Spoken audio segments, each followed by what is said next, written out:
What happens if India, or Russia, hits back?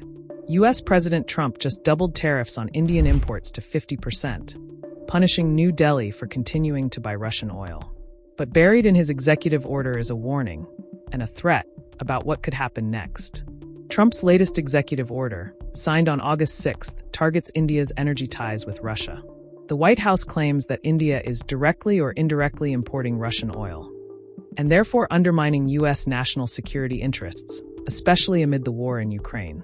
Under the new rule, all Indian goods entering the U.S. will now be slapped with an additional 25% ad valorem duty, on top of existing tariffs.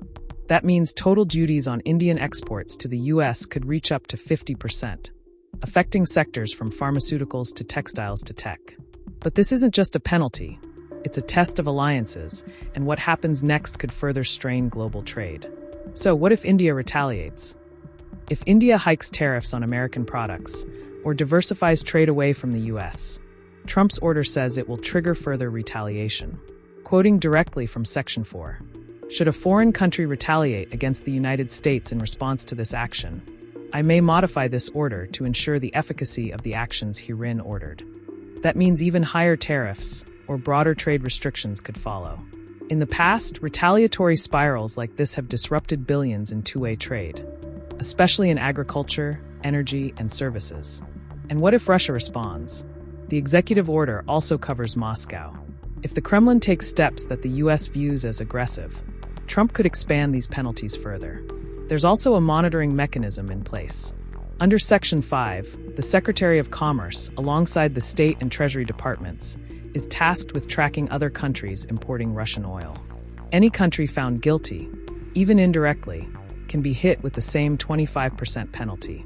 That includes Vietnam, UAE, even European buyers who process or re-export refined Russian fuels. The scope is intentionally vague and potentially far-reaching. The result? A growing list of trade penalties and a deepening fracture in global economic diplomacy. Already, Washington's push to militarize trade has pushed India closer to Russia, not further away. And if New Delhi responds by fast-tracking deals with BRICS or increasing rupee-ruble trade, it may end up undermining the very goals the U.S. is trying to enforce. There's also the risk of a global tit-for-tat, with other U.S. trade partners watching closely. If they believe Washington will weaponize tariffs based on political alignment, some may preemptively shift away, from U.S. dollars to local currencies, or even toward China-led alternatives. So what's next? Trump's tariff bomb may have just gone off, but the aftershocks are still building. And whether India or Russia strike back could define the next phase of global trade wars. This is a developing story. Subscribe to the Indian Express YouTube channel for the latest on global diplomacy, trade wars, and power politics from across the world.